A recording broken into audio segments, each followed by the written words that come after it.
నల్గొండ జిల్లా నందికొండ మున్సిపాలిటీలోని హిల్కాన్లో ఉన్నటువంటి ఒక వాటర్ ట్యాంకులో కోతులు పడి మృత్యువాత పడ్డ విషయం మాత్రం రాష్ట్ర వ్యాప్తంగా సంచలనంగా మారిందని చెప్పవచ్చు. అయితే ఈ యొక్క వాటర్ ట్యాంక్ నుండి కొన్ని ఇండ్లకు మాత్రము నీళ్లు సప్లై అవుతుంది అని చెప్పేసి కూడా స్థానికంగా ఉన్నటువంటి ప్రజలు చెప్తున్నారు.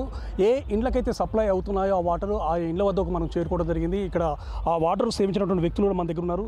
చెప్పండి, ఈ కోతులు మృత్యువాత పడడం జరిగింది, ఆ వాటర్ని మీరు అంటే విషయం తెలియక వాటిని మీరు సేవించారు, ఏమన్నా అంటే మీకు సంబంధించి హెల్త్ పర్పస్లో ఏమన్నా ప్రాబ్లమ్స్ ఏమైనా వచ్చాయి? ఇప్పుడేం హెల్త్ ప్రాబ్లం ఏం లేదు సార్, అది బాగానే ఉంది కానీ మేము బాగానే ఉందని తాగినాం. అది వాసన వచ్చిన తర్వాత చూసిన కాడ నుంచి ఇక ట్యాంకర్ వచ్చింది పోసింది అంతే. ఒకరోజు గతంలో కూడా ఈ కోతులు కాకుండా ఇంతకుముందు ఏమన్నా పడి చనిపోవడం చనిపోయినాయి. అప్పుడప్పుడు ఎలకలు పాములు అది చనిపోయినప్పుడు అప్పుడు చూసి మా వాళ్ళే తీసేటోళ్ళు, వాళ్ళు కూడా రాకుండా ఉండేటోళ్ళు వాటర్ లైన్ వాళ్ళు. ఎందుకంటే చిన్నవి కాబట్టి మేము తీసుకొని వాడుకునేటోళ్ళం. అంటే గత 3 రోజులుగా నీళ్ళు రావట్లేదు అన్నారు, అంతకుముందు అంటే నీళ్ళు వచ్చేసినాయి, గత 3 రోజులు కూడా వస్తున్నాయా రావట్లేదు? వాటర్ వస్తున్నాయని రోజు మార్చి రోజు వస్తున్నాయి వాటరు. లేగాని కోతులు పడ్డ వాసన వచ్చిన తర్వాత చూసినాం, లేగాని ఫస్ట్ అయితే చూడలేదు. మీకైతే ఆరోగ్యపరంగా ఎలాంటి ఇబ్బంది లేదు? ఏమి ఇబ్బంది లేదు. చెప్పండమ్మా, ఇంతకుముందు అంటే ఇక్కడ పక్కన వాటర్ ట్యాంకులో కోతులు గడిపాయి, కానీ దాని పక్కన ఇంకో పెద్ద వాటర్ ట్యాంక్ కూడా ఉంది. సో ఆ వాటర్ ట్యాంక్ నుంచి కాకుండా ఈ పాత వాటర్ ట్యాంకు, ఎప్పుడో కట్టిన వాటర్ ట్యాంకు, అది నిజం చెప్పాలంటే వాటర్ ట్యాంక్ లెక్క కూడా లేదు, పైన రేకులు వేసుకుని ఉంది.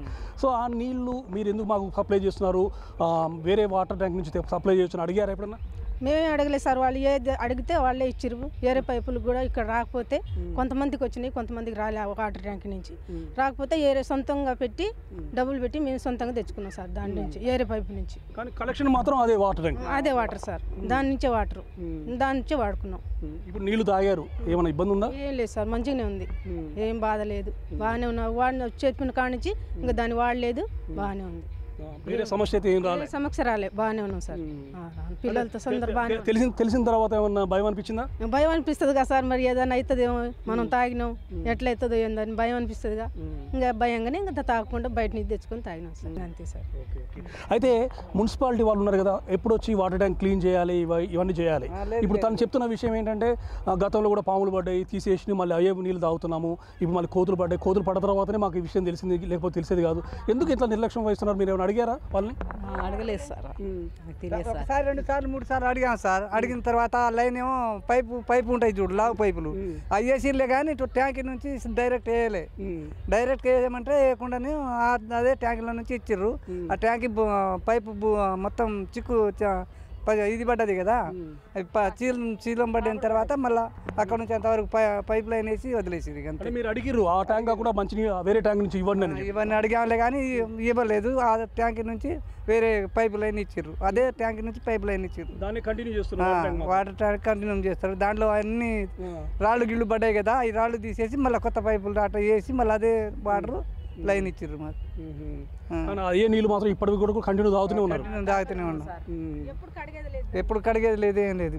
మీరు చెప్పండి అమ్మా, ఇప్పుడంటే కోతులు చనిపోయాయి, గతంలో కూడా తను చెప్పిన విధానం, తను చెప్పిన ప్రకారం ఏంటంటే పాములు చచ్చిపోతే తీసి బయట వేసినాము, ఇంకేదో పడితే తీసి బయట వేసినాము. సో నిర్లక్ష్యం మాత్రం వహిస్తున్నారు. సో మీకు గతంలో కూడా ఈ నీళ్ళు తాగడం వల్ల ఏమైనా ఇబ్బందులు కానీ ఇటువంటి కానీ వచ్చాయా? ఏం రాలేదు సార్, మాకు ఏం రాలేదు. అధికారులను ఏమని కోరబోతున్నారు? ఏముంది, మాకు సపరేట్ మంచి ఏరే నీళ్ళు తెచ్చి ఇస్తే బాగుంటుంది. ఆ ట్యాంక్ కాడిని లేకుండా ఏరే నుంచి ఇస్తే, కొత్త ట్యాంక్ ఉంది కదా అక్కడి నుంచి నీళ్ళు ఇస్తే బాగుంటుందని మేము కోరుకుంటున్నాం. మొత్తానికి ఈ వాటర్ ట్యాంక్ నుంచి ఎవరైతే నీళ్లు సేవించారో వాళ్ళు ఒకటే చెప్తూ ఉండడం జరిగింది, గతంలో కూడా ఎప్పటి నుండో కూడా ఆ వాటర్ ట్యాంక్ నుంచే మాకు నీటిని సప్లై చేస్తూ ఉండడం జరిగింది. సో గతంలో కూడా అనేక రకంగా దాంట్లో జీవులు వేరే రకాల ప్రాణులు కూడా చనిపోయిన పరిస్థితి ఉండడం జరిగింది. సో అప్పుడు వాటిని తీసేసి మళ్ళీ అదే నీటిని మేము తాగుతున్నాము. అధికారుల దృష్టికి తీసుకొచ్చినప్పటికీ కూడా వాళ్ళు మాత్రం అదే వాటర్ ట్యాంక్ నుంచి నీళ్ళు ఇస్తున్నారు, కానీ పక్కనే ఉన్నటువంటి వాటర్ ట్యాంక్ నుంచి మాకు నీటి సౌకర్యం మాత్రం కల్పించలేకపోయారు. ఇప్పటికైనా సరే ఈ విధంగా కోతులు పడి ఈ విధంగా చనిపోయాయి కాబట్టి అందరికీ తెలిసింది కాబట్టి ఇప్పటికైనా అధికారులు మారి తమకు మంచినీరు సప్లై చేయాలని చెప్పేసి మాత్రము ఈ కాలనీ వాసులు మాత్రం వేడుకుంటున్నారు. నాగార్జున సాగర్ నుండి కెమెరా రవితో పుల్లారావు, బిగ్ టీవీ.